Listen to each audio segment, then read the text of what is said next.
What's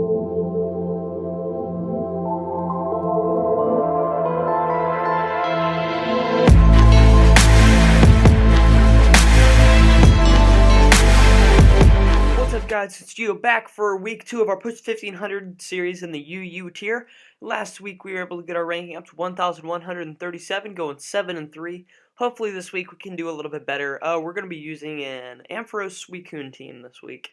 One that I'm pretty fond of. The main part of the team is Ampharos and Suicune. It's a really solid core because with Ampharos' dragon typing, it can come in and resist pretty much everything that Suicune is weak to, as well as being able to play off Suicune as a pivot to avoid stuff like High Dragon from just stomping on Ampharos. But the first member of the team is a Scarfed Victini with U-Turn, V-Create, Bolt Strike, and Zen Headbutt.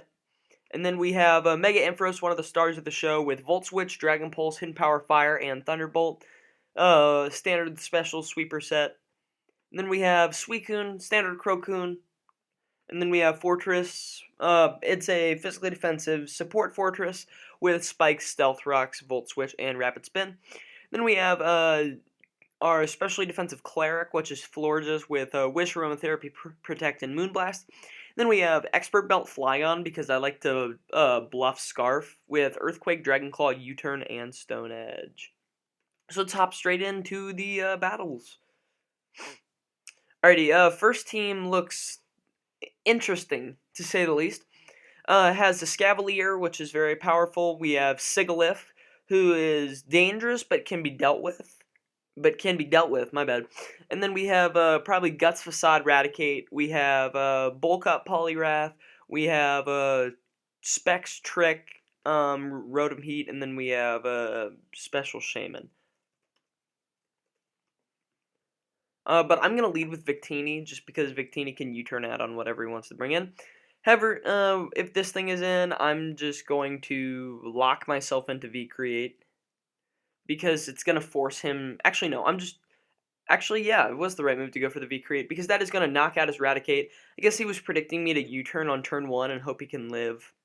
But Choice Scarf Victini is very powerful with V-Create, because V-Create has a base 180 power. It's going to hammer pretty much whatever you want to bring in.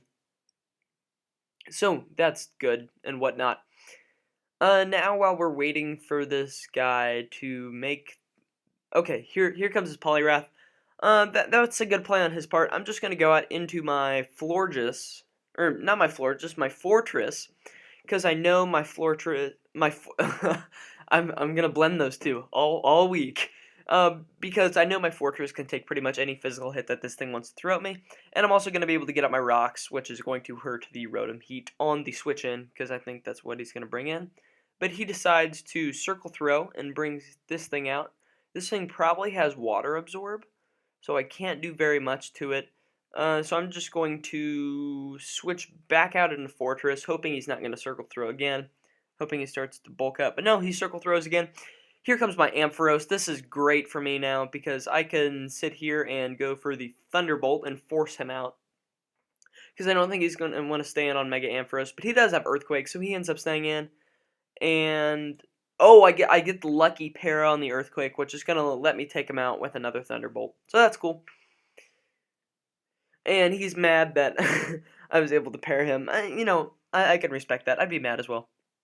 But I am able to take out his Poliwrath and go up 4-6 in the match so far. And here's Shaman. Shaman's a problem, but I can go out into my Florges and take Hidden Power Ice probably. And then I'm gonna go for the Wish. It's weird. This is a match without Darmanitan. Usually we have Darmanitan in our matches, but Alrighty. So he's going to go ahead into his Escavalier. That's a pretty good play on his part. But now he has nothing to stop me from setting up with... Okay, actually he has Shaman. I'm not going to want to set up with Suicune just quite yet. I am going to go out into my Ampharos, though, because he's probably going to go for a Steel Stab. He goes for Knockoff. That's fine. I can get a lot of my HP back. Now predicting him to go for the Ground-type move. I'm going to go into my Flygon, because I know these things like to carry Drill Run. He's actually just going to double back out into his Shaman. I know this thing has HP Ice because I saw it earlier, but I'm going to U-turn on him and hope that I can win the speed tie. I do end up winning the speed tie, which is nice. And now I can go out to anything to take the HP Ice. It's probably going to be Victini, just because Victini's amazing. Yeah, taking that HP Ice. Easily. Now I'm going to U-turn because I know he has to switch or lose his Shaman. And right now the biggest threat on his team is the Escavalier, but the Escavalier can be easily dealt with by Victini. So that's cool. Very, very cool. So now I'm going to go back out into my Florges, where I will probably wish and try to pass it back to my Ampharos to get some more health. So wish on up. And this team does have a lot of like Volt Turn styles, like you'd like to see in OU with... Oh, he's just going to go for the Will-O-Wisp. That's cool. This does have a lot of Volt Turn styles, like you like to see in OU, with like the Flygon and the Victini and the Mega Ampharos even, and even the Fortress. But coming out with Mega Ampharos, I don't think he can really do that much to me. He's just going to Volt Switch, which ensures that I will be up at full health by the end of the turn.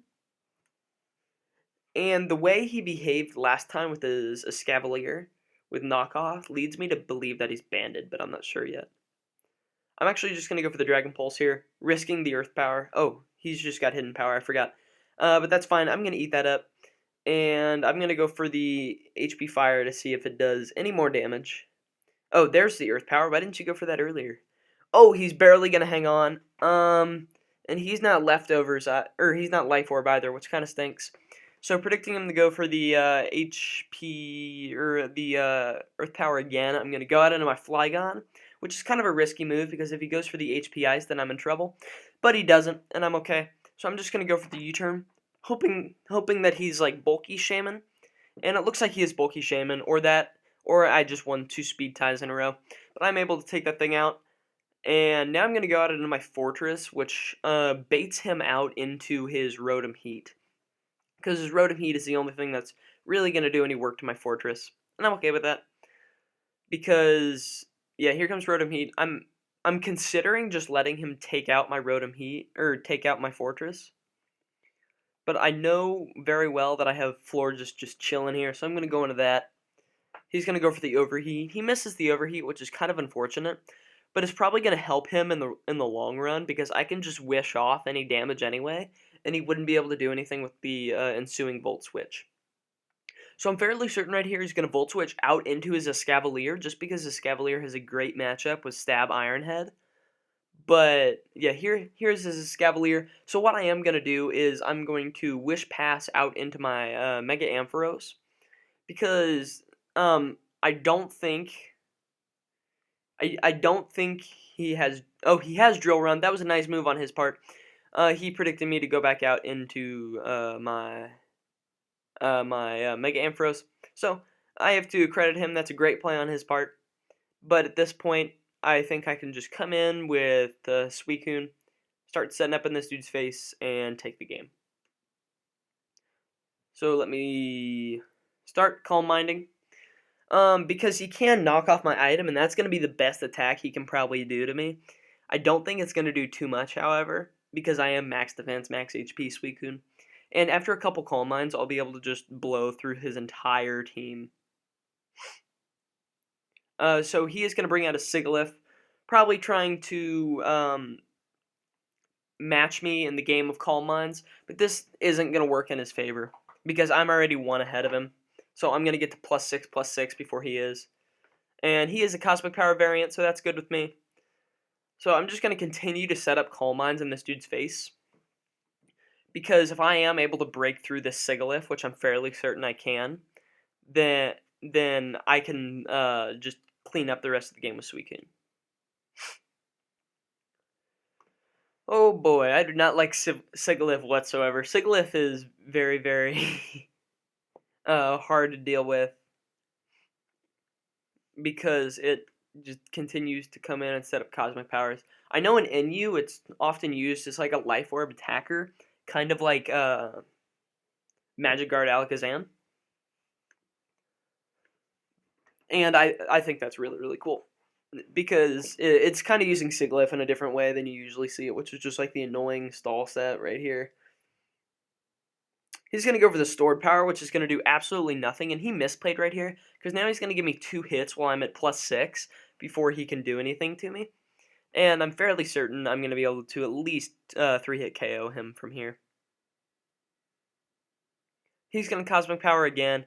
Not a problem. Hold this Scald. Oh wow, that does not do as much as I thought it did. He ends up getting the burn, but it's non-essential. It doesn't matter. And I know that, I believe I have more Scald. Yeah, I have 24 Scalds, and he only has like 16 Roosts, so he's not going to be able to do that much to me. I am only doing 27%, but that's okay. His stored power isn't going to be doing anything whatsoever. I'm at max special defense right now.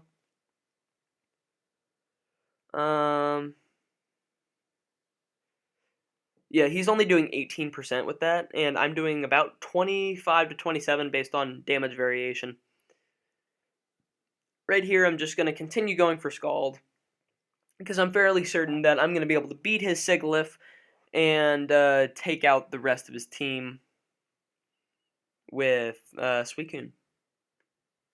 Because I've only used 4 of my Scalds. Scald PP is actually going to be a pretty big factor in this.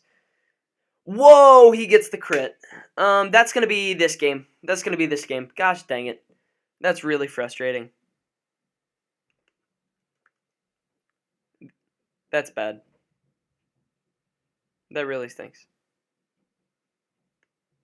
That really stinks, guys. Alright, I'm going to go for the V-Create and hope for the Revenge crit. If I Revenge crit him, I can still win the game. And hopefully that's what happens. Nope, that's not what happens. But he's not able to take me out with the stored power, so hope I get a second chance for a crit, which is cool. Hopefully I get it, because I deserve this crit. Come on. Come on, come on, come on, come on, come on. I don't get the crit, and that's gonna be the game. Unless I get a crit with my Flygon. Do I go for Stone Edge here because it's Expert Belt and it has a high crit chance? I think I do. Hopefully I don't miss. No, it's not able to take him out. So that's gonna be the game. Gosh dang it, that's really frustrating, because Crocoon was gonna be able to clean up that game without the Sword Power crit. Still not getting any crits. Stored power is gonna be able to take me out. Yeah, I'm just gonna forfeit the game from here, because there's no point in staying in this battle. Alrighty. Well, that's episode 1 of episode 1 of this week using the AmpCune team. If you guys did enjoy, please make sure to slap that like button and answer today's comment question of the day, which is, what is your guys' favorite tier to play in? Additionally, subscribe if you guys are enjoying the constant content, and I will catch you on the flip-flop.